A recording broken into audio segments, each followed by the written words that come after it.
માધવ વિદ્યા સંકુલમાં દરેક વિદ્યાર્થીનું સ્વાગત છે। આજે આપણે શીખીએ ધોરણ 10 મેથ્સ એટલે ગણિત ચેપ્ટર 10 વર્તુળનો વિડીયો 2। બે વર્તુળનો સામાન્ય સ્પર્શક કોને કહે છે? તો એની વ્યાખ્યા એવી આવે, એવી રેખા કે જે આપેલ બંને વર્તુળ માટે સ્પર્શક હોય। એટલે અહીંયા એક રેખા બનાવી દઈએ। એક રેખા છે એ આપેલા બંને વર્તુળ માટે સ્પર્શક છે। એક આ વર્તુળ માટે બી, એક આ વર્તુળ માટે બી સ્પર્શક છે। આ જે રેખા છે આ વર્તુળ માટે સ્પર્શક ને આ વર્તુળ માટે બી સ્પર્શક છે। તો આવી જે રેખા છે એ રેખાને વર્તુળોનો સામાન્ય સ્પર્શક કહે છે। વર્તુળોનો સામાન્ય સ્પર્શક કહે છે। સામાન્ય સ્પર્શક બે પ્રકારના હોય છે।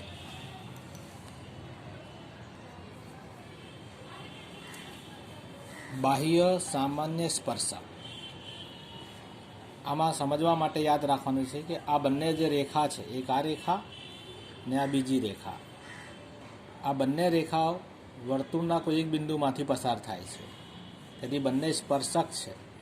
પણ આ બંને રેખાની વચ્ચે વર્તુળના કેન્દ્ર આવેલા છે। તો એની વ્યાખ્યા રીતે બને છે, જો બે વર્તુળોના કેન્દ્રો એટલે આ રહ્યા O1 અને O2 તેમના સામાન્ય સ્પર્શકની એક જ બાજુ આવેલા હોય, સામાન્ય સ્પર્શક છે એની એક જ બાજુ આવેલા હોય, તેવા સામાન્ય સ્પર્શકને બાહ્ય સામાન્ય સ્પર્શક કહે છે। બાહ્ય સામાન્ય સ્પર્શક કહે છે। હવે શીખીએ આંતરિક સામાન્ય સ્પર્શક કોને કહે છે। તો આમાં બે વર્તુળ છે ને આ એક રેખા જે વર્તુળના એક બિંદુમાંથી પસાર થાય છે ને એ જ રેખા બીજા વર્તુળના સ્પર્શ બિંદુમાંથી પસાર થાય છે। આ બીજી રેખા એ પણ વર્તુળ પરના એક બિંદુમાંથી પસાર થાય છે અને બીજા વર્તુળના એક બિંદુમાંથી પસાર થાય છે, તેથી આ બી સ્પર્શક છે અને આ રેખા પણ સ્પર્શક છે। તો જો બે વર્તુળના કેન્દ્રો તેમના સામાન્ય સ્પર્શકની વિરુદ્ધ બાજુ આવેલા હોય, જોઈ લો આ સામાન્ય સ્પર્શક છે, એની એક બાજુ કેન્દ્ર છે અને એક બીજી બાજુ કેન્દ્ર છે, એટલે વિરુદ્ધ બાજુ થઈ ગયા। સ્પર્શકની વિરુદ્ધ બાજુએ કેન્દ્રો આવેલા હોય તો તેવા સામાન્ય સ્પર્શકને આંતરિક સામાન્ય સ્પર્શક કહે છે। હવે શીખીએ બે વર્તુળોના સ્પર્શ બિંદુએ સામાન્ય સ્પર્શક। હવે શીખીએ કે બે વર્તુળના સ્પર્શ બિંદુએ સામાન્ય સ્પર્શક। આ બે વર્તુળ છે અને સ્પર્શ બિંદુ આ રહ્યું અને બીજા વર્તુળનું બી સ્પર્શ બિંદુ આ રહ્યું, એટલે આ સ્પર્શ બિંદુ બંને વર્તુળો માટે કોમન છે, સામાન્ય છે, અને એ બિંદુમાંથી એક રેખા દોરેલી છે। સેમ આમાં બી આ એક વર્તુળ છે અંદરનો, એનો સ્પર્શ બિંદુ, અને બહારનો જે વર્તુળ છે એનો સ્પર્શ બિંદુ, એ બંને કોમન છે, સામાન્ય છે, અને એ બિંદુમાંથી એક રેખા દોરેલી સ્પર્શ રેખા। હવે આ બંને વર્તુળોમાં ધ્યાનથી જુઓ, બંને વર્તુળો એકબીજાના બહારથી સ્પર્શે છે અને આ બંને વર્તુળોમાંથી એક વર્તુળ બીજા વર્તુળની અંદર આવેલો છે, એટલે બંને વર્તુળ અંદરથી સ્પર્શે છે તેમ કહેવાય। એ વ્યાખ્યાનું છે, જ્યારે બે વર્તુળો પરસ્પર એક બિંદુએ બહારથી અથવા અંદરથી સ્પર્શતા હોય ત્યારે તેમના સ્પર્શ બિંદુમાંથી તેમને એક સામાન્ય સ્પર્શક મળે। આ એક મોઢે રાખવાનું છે કે જ્યારે બે વર્તુળો પરસ્પર એક બિંદુએ બહારથી અથવા અંદરથી સ્પર્શતા હોય ત્યારે તેમના સ્પર્શ બિંદુમાંથી કેટલા સામાન્ય સ્પર્શક દોરી શકાય? તો એક જ સામાન્ય સ્પર્શક દોરી શકાય। ત્રિકોણનું અંતઃવૃત્ત કોને કહે છે? ત્રિકોણની અંદર સમાયેલ અને ત્રિકોણની ત્રણેય બાજુઓને સ્પર્શતા વર્તુળને ત્રિકોણનું અંતઃવૃત્ત કહે છે, જે આપણે આકૃતિમાં સમજી લઈશું। આ આકૃતિ ધ્યાનથી જુઓ, એમાં જે વર્તુળ જે છે એ ત્રિકોણની અંદર સમાયેલો છે અને એ ઉપરાંત ત્રિકોણની ત્રણેય બાજુઓને સ્પર્શે છે, અડકે છે, તેથી તેને અંતઃવૃત્ત કહે છે।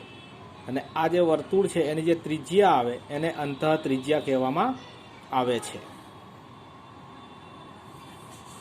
આપેલ આકૃતિમાં કાટકોણ ત્રિકોણ એબીસીમાં ખૂણો બી કાટખૂણો હોય છે.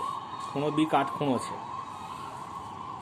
તો ત્રિકોણ એબીસીની અંતઃ ત્રિજ્યા શોધવી હોય એટલે વર્તુળની ત્રિજ્યા શોધવી હોય તો સૂત્ર છે AB વત્તા BC માઇનસ AC ભાગ્યા 2.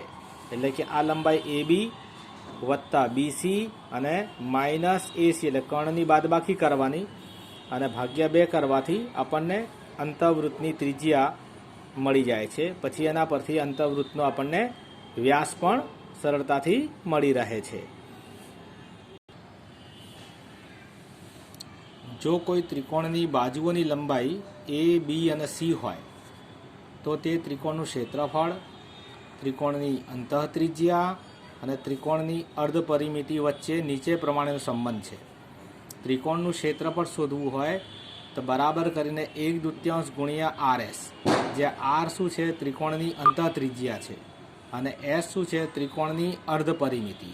એટલે ત્રિકોણની ત્રણેય બાજુઓની લંબાઈનો સરવાળો કરીને ભાગ્યા 2 કરવાથી આપણને S એટલે S મળી જશે.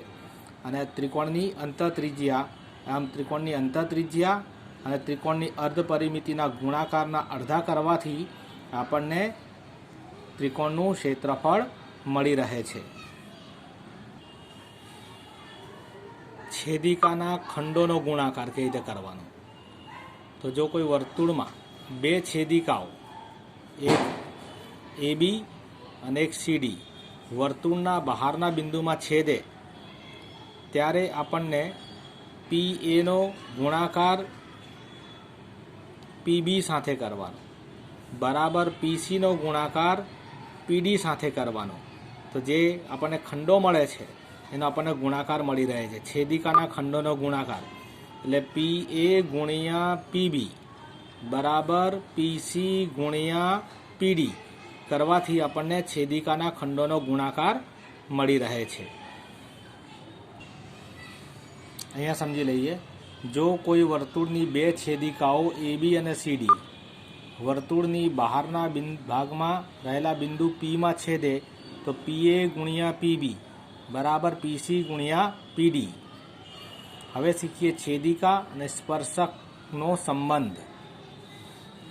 તો આ એક વર્તુળ છે જેનું કેન્દ્ર O છે અને આ PT એક સ્પર્શક છે અને AB એ છેદિકા છે ને છેદિકા બિંદુ Pમાં છેદે છે.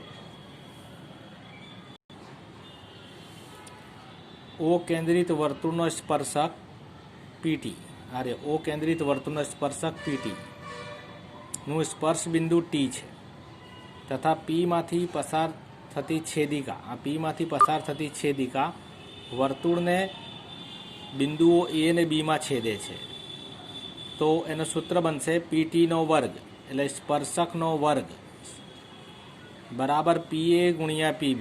PA નો ગુણાકાર PB સાથે કરવાનો, PA ગુણ્યા PB, જેને છેદિકા અને સ્પર્શક વચ્ચેનો સંબંધ કહે છે.